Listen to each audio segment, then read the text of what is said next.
Ayo kamu latihan, kendalikan dirimu. Kamu harus siap mental, siap material, siap sosial, siap spiritual menghadapi kesulitan hidup. Hidupmu tidak semalang itu, yakinlah. Tidak mungkin Allah bikin kamu susah dengan sunnatullah yang rumit, tidak mungkin begitu.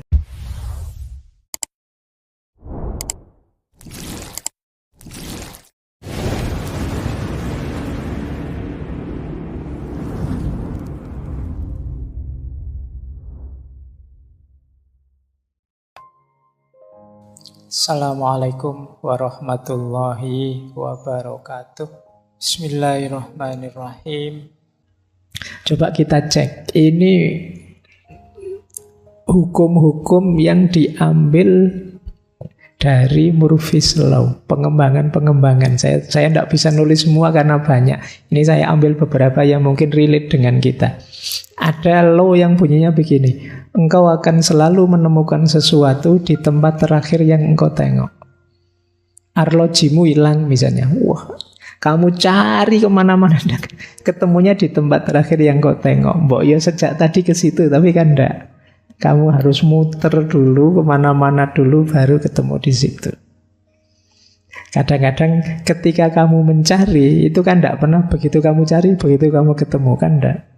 Ketemunya di detik-detik terakhir, menit terakhir, tempat terakhir. Ya termasuk nyari jodoh. Kan jarang kamu langsung ketemu, langsung, wah ya cocok, yuk besok ijab kabul, enggak ada. Suwe mesti prosesnya. Kadang-kadang yo pacarannya sama siapa, kawinnya sama siapa. Kan banyak yang begitu. Itu law yang ini, pengembangan dari Murphy's Law. Atau yang kedua, ini baru saya dapat tadi. Tidak peduli berapa lama, seberapa keras engkau belanja, milih barang yang cocok, milih yang harganya paling pas. Begitu kita klik, kita beli, terus ketemu barang yang sama lebih murah. Kamu sering begitu ya, alah kok mbok tadi ya, ini sudah terlanjur beli. Padahal sebelumnya kamu sudah hati-hati itu sih, banding-bandingkan di sana, di sini, toko sana, toko sini begitu. Ah, ini paling murah. Besoknya obral. Iya, diskon besar-besaran itu. Drop lah kamu, aduh.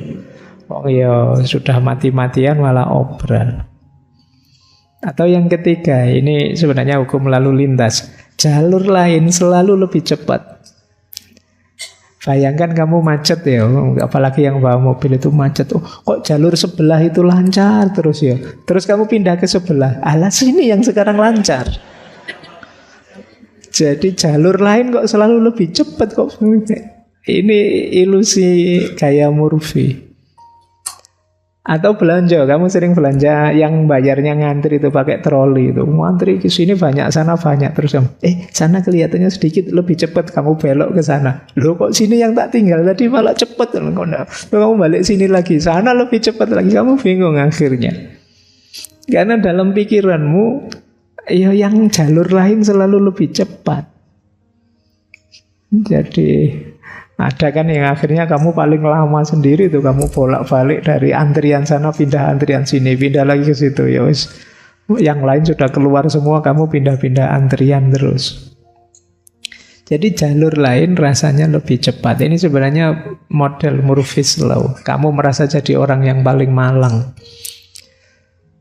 di dunia. Itu pun begitu bayar terus, wah ini barcode-nya enggak ada mbak, cari yang lain saja. Kamu balik lagi.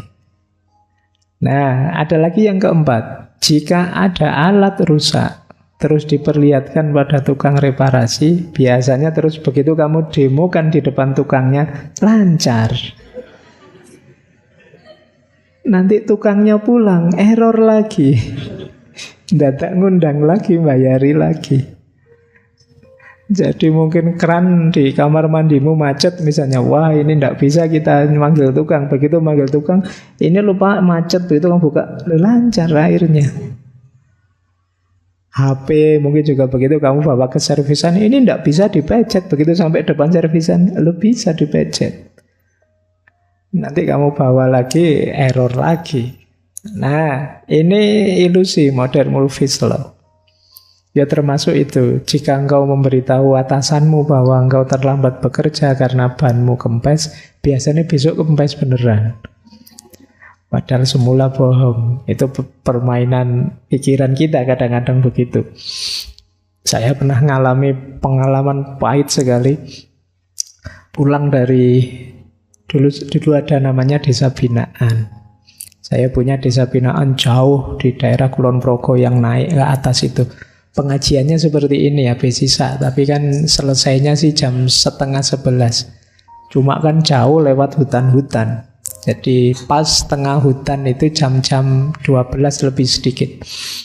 Itu pikiran saya, ini kalau ban bocor habis ini aku sudah mikir begitu saya.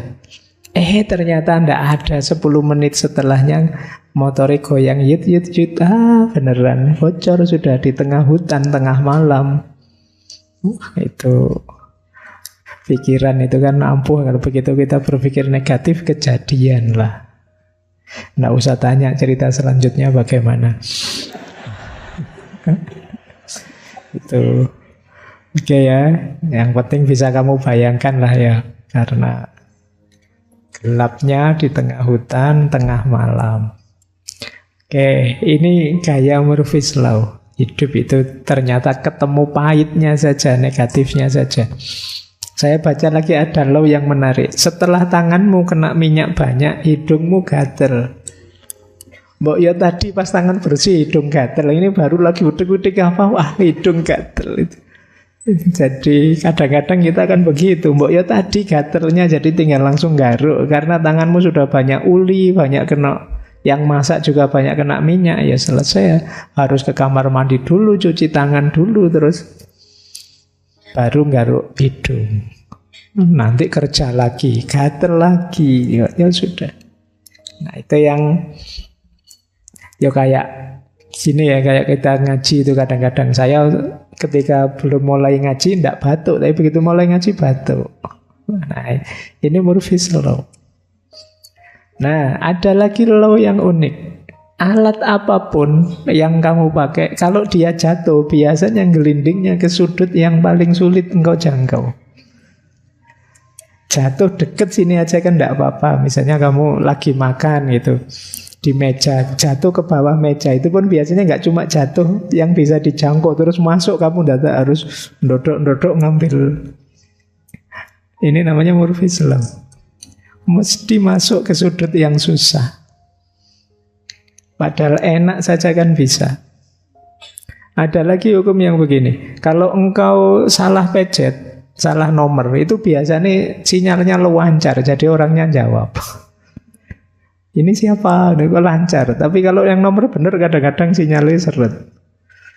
Ini Murphy's Law namanya. Jadi kalau salah sambung itu kita tidak pernah kok terus sinyalnya keblokir kah atau apakah, sinyalnya pas lagi lancar, tidak pernah sibuk. Tapi kalau nelpon beneran selalu sibuk. Ada lagi Murphy's Law. Ini ada hukum orang mabuk namanya. Kata-katanya orang mabuk itu kata-kata yang paling jujur. Loh, itu kan menarik. Jadi padahal mabuk itu kita menyebutnya orang hilang akal. Tapi kadang-kadang orang mabuk itu yang diucapkan jujur. Ini kan kebalik. Atau setiap kali kita motong kuku, ini contoh saja, tidak lama setelah itu kita perlu kuku untuk buka apa, untuk garuk apa. Jadi ini uniknya hidup ini. Rasanya hidup ini kok tidak ada yang pas gitu. Susah saja. Ada lagi yang menarik, namanya law of retroaction. Law of retroaction itu ya hukum bahwa lebih enak minta maaf daripada minta izin. Minta izin sering dilarang, tapi kalau minta maaf gampang. Orang kan selalu disuruh maafkanlah yang luas hatinya. Jadi ya mending minta maaf saja. Kalau minta izin biasanya ditolak di awal.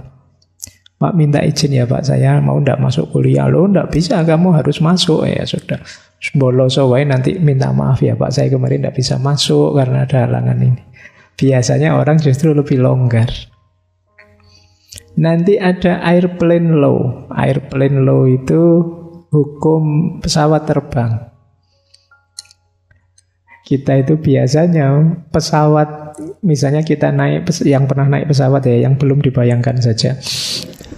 Kadang-kadang kan pesawatnya itu oper 2 kali. Nah, pesawat yang awal delay-nya lama. Sementara pesawat kedua on time. Wah, jadinya kita lari-lari, jungkel-jungkel. Susah itu aeroplane law. Dan unspeakable law. Segala setelah engkau menyebut sesuatu, jika sesuatu itu baik, tidak ada efeknya apa-apa. Tapi begitu buruk, kejadian.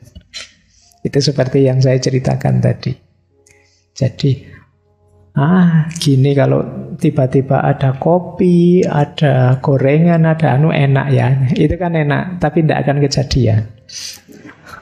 Tapi kalau kamu bayangkan yang jelek-jelek kejadian, kayak tadi membayangkan ban bocor lah, membayangkan apalagi kejadian. Beneran. Nah, ini namanya Murphy's Law. Baik. Nah, ini yang sering dipermasalahkan, apa ya beneran begitu? Pas enggak sih kita berpikir seperti ini? Makanya banyak yang anggap receh. Karena kalau saya ungkapkan sekilas seperti tadi, rasanya ya benar sih Pak. Sering saya ngalami begitu. Tapi apa ya? Nah, ini sekarang yang receh, ayo kita dalami ya. Ini masih ada teori lain. Teori lain ini melanjutkan Murphy's Law. Kalau ini di bidang jurnalistik. Yang nulis seorang editor dari Australia. Kalimatnya begini, jika engkau menulis sesuatu yang mengkritik tulisannya orang, ya tulisanmu itu sebenarnya juga bisa dikritik. Akan ada salah pada tulisanmu. Ini namanya Murphy Law. Itu kan salah nulisnya, harusnya Murphy. Jadi kalau kamu ngetik salah tulisnya orang, ya salah tulismu sendiri biasanya muncul. Ini ada kasus tahun 2009. Jadi Perdana Menteri Inggris saat itu, Gordon Brown, nulis surat belasungkawa pada seorang ibu yang putranya meninggal di Afghanistan. Nah, dia salah nulisnya. Terus dikritik oleh surat kabar The Sun. Surat kabarnya sendiri ngeritiknya pedes sekali. Tapi dia sendiri juga salah. Akhirnya dia juga harus minta maaf terhadap salah itu. Itu namanya Murphy's Law. Jadi kita menyalahkan orang, kita sendiri juga salah. Itu Murphy's Law. Kamu itu jadi orang, jangan banyak maki-maki, ngomong yang baik. Dasar kamu. Kita juga maki-maki akhirnya. Bodoh wae. Jadi ini namanya Murphy's Law. Salah tapi karena memang salah eja. Ada lagi kebalikannya. Kebalikannya namanya Yipbrum's Law, yaitu Murphy dibalik. Ya. Jadi Murphy dibalik jadi Yipbrum. Nah, kalau tadi yang mungkin salah pasti akan salah, ayo mikir yang positif saja. Yaitu yang mungkin berhasil pasti akan berhasil. Nah, ini kan lebih enak. Kenapa kita mikirnya pesimis sekali? Ini kalimat ini antara lain dari profesor ekonomi dari Universitas Harvard, Richard Zekoser. Jadi terkadang sistem yang seharusnya tidak berfungsi tetap saja berfungsi, tidak usah khawatir. Ini kebalikannya Murphy tadi. Kalau rusak ya tambah rusak. Kadang-kadang kalau kita kan sering ngalami rusak sih, tapi ya tetap saja kita pakai. Radio apa laptop kok mati, wah enggak apa-apa lah, digebrak-gebrak sebentar loh nyala akhirnya. Harusnya sudah mati tapi yo bisa saja nyala, enggak apa-apa. Itu namanya Yipbrum's Law, kebalikannya Murphy. Nah, saya enggak tahu teman-teman setuju yang mana, Murphy atau Yipbrum. Yang satu pesimis, yang satu optimistik. Apa buktinya Murphy's Law? Ini menarik karena Murphy's Law itu kan mikirnya kebalikannya. Murphy's Law itu tidak ada buktinya, tapi dia tetap benar. Kenapa begitu? Kalau kita coba membuktikan, buktinya mesti salah. Tapi begitu, loh, ini dibuktikan tapi tetap salah. Yaitu Murphy's Law. Dibuktikan benar, tetap saja salah. Makanya Murphy's Law terus jadi tetap benar. Jadi dia tidak bisa salah. Itu kan, ini kalau di ilmu logika namanya tautologi. Jadi permainan perputaran kata saja. Tidak ada kenyataannya yang bulat di kata-kata saja kayak orang kampanye. Jadi kan ada itu kan contohnya tautologi itu begini loh. Misalnya dulu pernah saya contohkan ya. Semua yang ada di masjid ini pembohong misalnya. Terus sampean bales karena tak sebut pembohong tidak terima. Loh, berarti Bapak juga pembohong dong. Bapak kan ada juga di masjid ini. Oh iya ya, saya ada juga di masjid ini, berarti saya juga pembohong. Tapi kalau saya pembohong, berarti kan maknanya kebalikannya. Kalau saya ngomong semua di masjid ini pembohong, karena saya pembohong, berarti maknanya semua yang di masjid ini jujur. Tapi kalau semua di masjid ini jujur, berarti yang saya katakan tadi benar dong. Semua yang di masjid ini pembohong. Lu kan muter lagi. Nanti pikirin sebelum tidur, kamu lah bingung. Ini pasnya semua yang di masjid ini pembohong apa jujur Pak? Itu kalau kamu bulat itu tadi ruwet, tidak ada akhirnya itu. Itu yang disebut tautologi, permainan kata. Baik, ya sama kayak Murphy's Law ini. Kalau secara permainan ya tidak bisa dibuktikan salah dia. Begitu salah, ya itu memang Murphy's Law. Murphy's Law itu barang benar terbukti pada akhirnya salah. Tidak bisa dibuktikan pasnya. Baik, sekarang kita tidak di situ ya. Kita masuk ke dari Murphy's Law ini apa sih yang bisa kita pelajari? Yang pertama, banyak di antara kita yang mindsetnya seperti Murphy's Law tadi. Mikirnya jelek terus, yang negatif terus, nganggap hidup ini berat. Tadi ya, pesimis, kemudian fatalistik, kemudian tidak mampu mengontrol, mengendalikan diri. Orang seperti itu kadang-kadang penuh dengan tension, ketegangan hidupnya. Kalian kalau mengikuti Murphy's Law tadi kan kamu selalu ini sebentar lagi ada bencana apa yang datang. Kesulitan apa yang hadir. Tension, kamu tekan terus. Dot itu ragu-ragu. Mau apa-apa takut. Saya mau minum sih tapi nanti kalau nggak cocok gimana. Kalau nggak sesuai gimana. Tapi ya orang haus minum saja.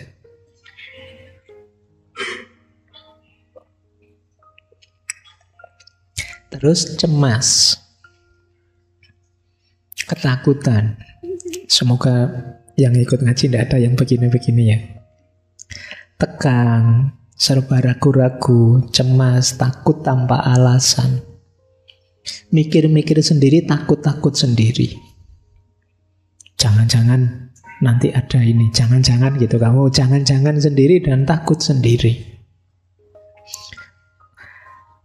Cemas, anxiety.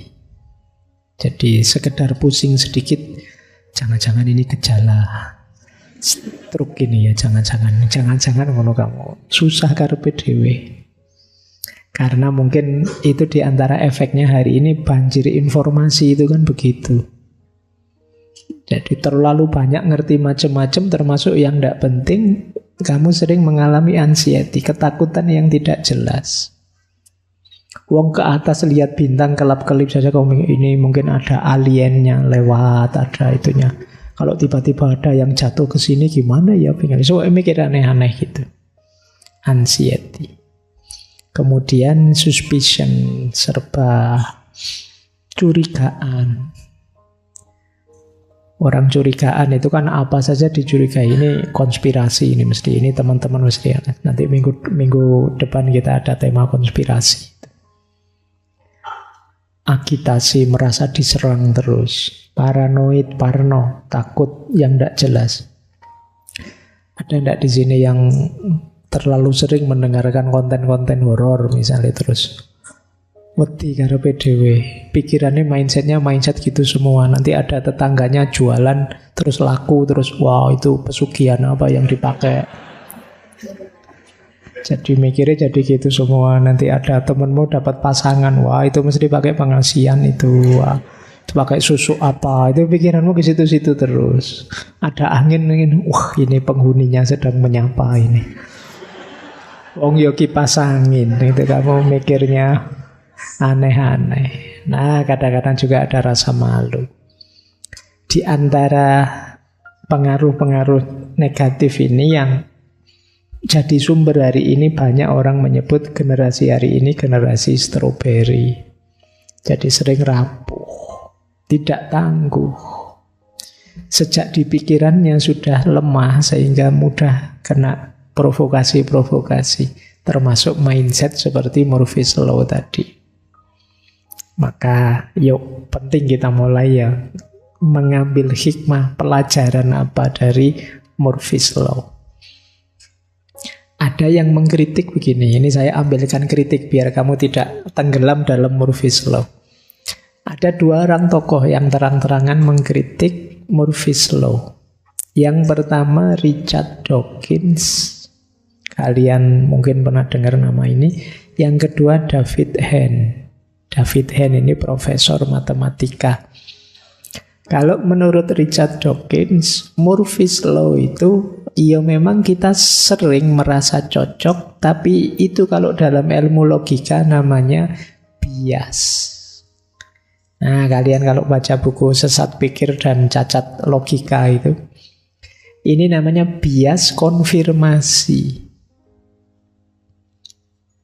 Jadi bias konfirmasi itu karena pikiran kita sudah begitu, maka kita hanya nyari bukti yang begitu. Nyari bukti yang mengkonfirmasi kepercayaan kita. Setelah ini mesti aku yang susah ini. Misalnya kamu mikir begitu. Loh, kamu akan mencari bukti yang cocok, yang mengkonfirmasi pandanganmu tadi. Seandainya terjadi sesuatu yang sebaliknya, tidak kamu anggap. Ya. Sama kayak kalian misalnya punya keyakinan, pokoknya kalau habis apalah nabrak kucing apa nginep di kamar nomor berapa 13 itu kan, kamu menganggap itu sial misalnya. Loh, bias konfirmasi itu karena kamu yakin itu sumber kesialan. Setelah itu kamu akan mencari kesialan-kesialan dalam hidupmu, kamu sambungkan ke situ.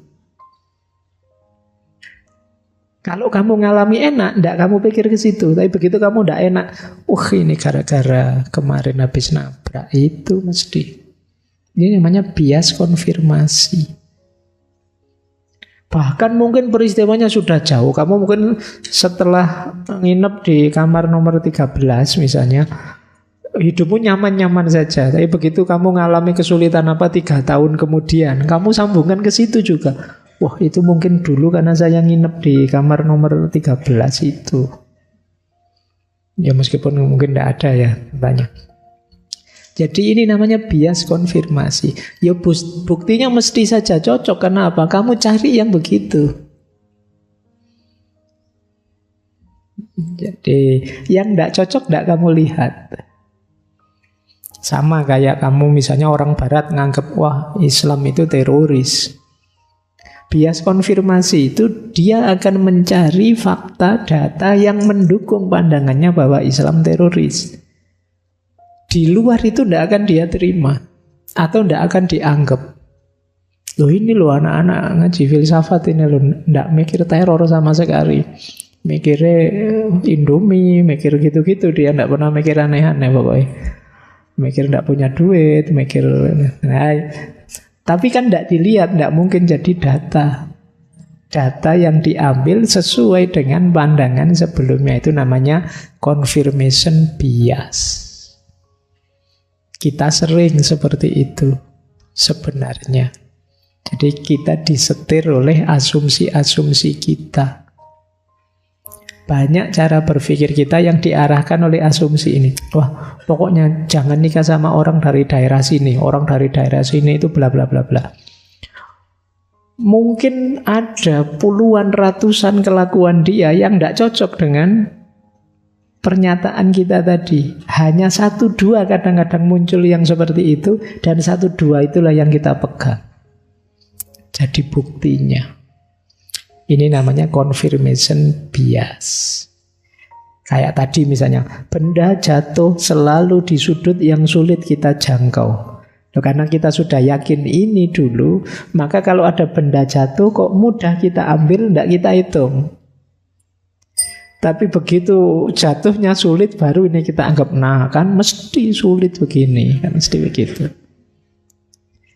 Kayak tadi, kamu merasa bahwa Pak, antrian yang pas saya itu loh, mesti sulit, mesti lambat. Dan kamu kan selalu ingat-ingat yang pas sulit. Padahal ada kalanya mungkin saja kamu ngantri dan lancar. Tapi ini tidak kamu hitung. Yang kamu hitung yang pas kamu sulit saja. Ini yang disebut confirmation bias. Jadi hati-hati teman-teman ya. Dirimu, saya bilang tadi, disetir oleh pikiranmu. Jadi asumsi-asumsi yang ada di pikiranmu. Data dan fakta itu kamu milih sesuai kepentinganmu yang sudah kamu asumsikan sebelumnya. Itu yang disebut confirmation bias. Maka jangan kaget kalau sebentar lagi, mungkin sekarang juga sudah mulai, pendukungnya kubu sana, pendukungnya kubu sini, itu semuanya menunjukkan fakta. Hebatnya yang saya dukung, jeleknya calon yang sana. Semua akan begitu. Dengan model apa? Confirmation bias. Jadi kalau tokoh yang saya dukung mesti baik. Kalau pas ada jeleknya tidak dihitung, tidak dilihat. Yang ditampilkan yang baiknya saja. Sementara kubu sebelah mesti jelek. Kok pas ada baiknya tidak dihitung. Yang dikonfirmasi yang jeleknya saja. Nah ini sekarang boleh jadi bekalnya teman-teman ya, biar agak pinter sekarang. Jadi kalau ada orang bilang, loh ada faktanya loh, saya lihat sendiri loh. Iya, tapi faktanya dipilih sesuai yang sebelumnya jadi pandangannya, jadi aspirasinya. Fakta yang berseberangan, fakta yang berbeda juga banyak, tapi tidak diekspos.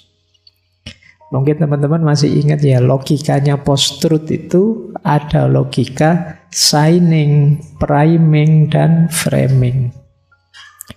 Signing itu menggunakan simbol-simbol tanda-tanda sesuai kepentingannya. Priming itu mengutamakan hal-hal yang ingin dia tonjolkan. Framing itu motong, mereduksi data sesuai yang dia butuhkan. Iya memang faktanya ada. Mungkin ada gambarnya, ada fotonya, ada videonya. Tapi dengan modifikasi tertentu sesuai kebutuhan konfirmatifnya. Jadi kritiknya Dawkins tidaklah Murphy's Law ini hanya satu jenis confirmation bias. Hidupmu tidak semalang itu, yakinlah. Tidak mungkin Allah bikin kamu susah dengan sunnatullah yang rumit, tidak mungkin begitu. Yang kedua, ada lagi istilah yaitu selection bias. Bias seleksi. Bias seleksi itu ya seperti tadi. Kalau ini lebih memotong, menyeleksi sesuai kebutuhan kita. Kita itu hidup ini ya ada senangnya, ada susahnya. Tapi kita pilih bagian susah-susahnya saja. Itu kayak misalnya ada tokoh sukses terus diwawancara. Gimana Bapak masa kecil dulu? Masa kecil saya itu susah sekali. Tapi dipilih yang susah-susah. Mungkin saya pernah ngalami ini, ngalami itu. Diceritakan yang susah-susah biar orang yakin bahwa orang ini berjuang dari nol, dari susah loh. Ini namanya selection bias. Jadi yang enak-enak tidak disebut, yang lancar-lancar tidak disebut. Yang disebut sesuai yang dia butuhkan. Itu namanya selection bias. Nah, teman-teman mulai sekarang sadar ya. Jadi dua bias ini harus kita ingat benar. Karena era medsos hari ini kita sulit sekali memfilter, menyeleksi mana data yang objektif, mana yang subjektif. Subjektif itu bukan berarti salah, tapi sesuai kepentingan dan selera yang bikin berita. Biasanya ada model seleksi, ada model konfirmasi ini. Baik, jadi yang pertama dari Murphy's Law kita belajar tentang confirmation bias dan selection bias. Ini salah satu cara kita berliterasi menghadapi dunia digital hari ini yang luar biasa dengan banjir informasinya. Saya lanjutkan. Pelajaran lagi dari Murphy's Law apa? Tadi kan isinya negatif-negatif semua. Mari kita mulai latihan. Kalau di dunia ilmu sosial namanya disaster management. Disaster management itu manajemen bencana. Ya bencana level kecil lah. Kayak tadi kamu ngantri tidak selesai-selesai. Kamu itu kan bencana sebenarnya. Meskipun kecil, kalau tidak siap kan membawa pengaruh tadi. Kamu stres, kamu kecewa, kamu malu, dan lain sebagainya. Mulai ayo belajar pelan-pelan. Di level individu, tidak apa-apa. Disaster management. Tanggap bencana, juga mampu menanggulangi bencana. Tanggap kalau kita mengalami peristiwa pahit dan mampu menanggulanginya. Ya ini sebenarnya dari sisi ilmu bencana secara luas sebenarnya. Untuk macam-macam. Termasuk bencana alam. Tapi kan kesulitan-kesulitan kecilmu tadi kan sebenarnya ya setara saja dengan bencana. Kalau bencana besar ya kesulitan besar. Jangan diremehkan yang kecil-kecil tadi. Karena kadang-kadang kecil-kecil bolak-balik kamu jengkel. Terus kamu ngamuk. Terus akhirnya ketemu masalah besar. Dari yang kecil jadi masalah besar. Kan sering kamu lihat di TikTok itu. Orang disalib tidak terima. Terus jotosan di jalan. Terus akhirnya urusan polisi. Terus viral. Wajahmu nyebar di mana-mana. Kamu nangis-nangis minta maaf ya gitu. Ya itu kemampuan disaster manajemennya kurang bagus. Ayo kamu latihan. Tadi kan ada asumsi cirinya Murphy's Law itu kan orang yang kurang mampu mengendalikan diri. Yo kamu latihan, kendalikan dirimu. Dan ini mungkin sejenis keterampilan. Jadi latihan mengendalikan diri. Kamu harus siap mental, siap material, siap sosial, siap spiritual menghadapi kesulitan hidup. Hidupmu tidak akan senang terus, tidak akan bahagia terus, tidak akan nyaman terus. Kalau kamu tidak siap menghadapi yang tidak nyaman, yang tidak menyenangkan, yang tidak membahagiakan, akan sangat berat. Ya kita perlu prihatin beberapa waktu belakangan banyak sekali cerita-cerita mahasiswa yang suicide, bunuh diri. Semoga kalian tidak pernah terbersit sedikit pun yang seperti itu. Jadi perlu, hidup ini tidak mungkin tidak ada masalah. Makanya malam hari ini saya angkat masalah-masalah receh model Murphy's Law. Biar kalian sadar bahwa tidak mungkin kamu free dari masalah. Harus siap. Kamu harus siap sukses, tapi juga siap gagal. Ya memang banyak di medsos-medsos hari ini, di YouTube kamu didorong untuk bermimpi besar. Punya prestasi-prestasi hebat, iya. Tapi seandainya pun kamu tidak hebat, tidak berprestasi besar, bukan berarti terus kamu tidak bernilai. Saat ini pun kalian sudah bernilai. Dan ada banyak orang yang menganggapmu sangat bernilai, sangat penting. Kalau tidak percaya, tanya teman kiri kananmu, apalagi tanya keluargamu, apalagi orang tuamu. Jadi tidak ada manusia yang tidak bernilai. Setiap orang bernilai. Setiap orang berharga. Jadi ini perlu saya sampaikan karena 1 bulan yang lalu ada mahasiswa yang menghadap saya dengan keluhan 2-3 bulan yang lalu, bukan 1 bulan yang lalu, dengan keluhan yang unik. Jadi saya tidak tahu, mungkin karena belajar filsafat apa ya. Keluhannya begini dia, Pak, apa sih gunanya saya ada di dunia ini? Lah ya, Mbok yo sebaiknya ndak ada saja. Saya merasa ndak bisa apa-apa, ndak bisa memberi kebaikan apa-apa. Ngapain Allah itu menciptakan saya? Wah itu, ya makanya ini mungkin karena belajar. Itu kalau bahasanya Simbah saya dulu, ngono ya ngono ning aja ngono. Agak kejeron, kita dalam itu ndak apa-apa, tapi terlalu dalam negatif. Kalau sudah mentok, ya sudah berhenti. Pikiran itu kan dulu waktu kita belajar batas nalar, sudah kita deklarasi, pikiran itu ada batasnya. Maka, kalau sudah buntu, ndak ada jalan keluar, kamu sadari saja, oh iya ya, saya itu manusia. Tidak tahu segalanya, juga tidak mampu segalanya. Ada titik-titik di mana saya tidak mampu dan tidak bisa. Mungkin titik ini termasuk yang saya tidak mampu dan tidak bisa. Selesai. Kalau tidak begitu, terus jatuhnya kamu overthinking. Kalau sudah overthinking, hidup ini rasanya rumit dan ruwet saja. Kamu lupa bersyukur, kemudian lupa bahwa masih banyak tanggung jawab yang harus kita jalankan. Jadi latihan ya, paling tidak kalian coba bangun dirimu sendiri model disaster management ini.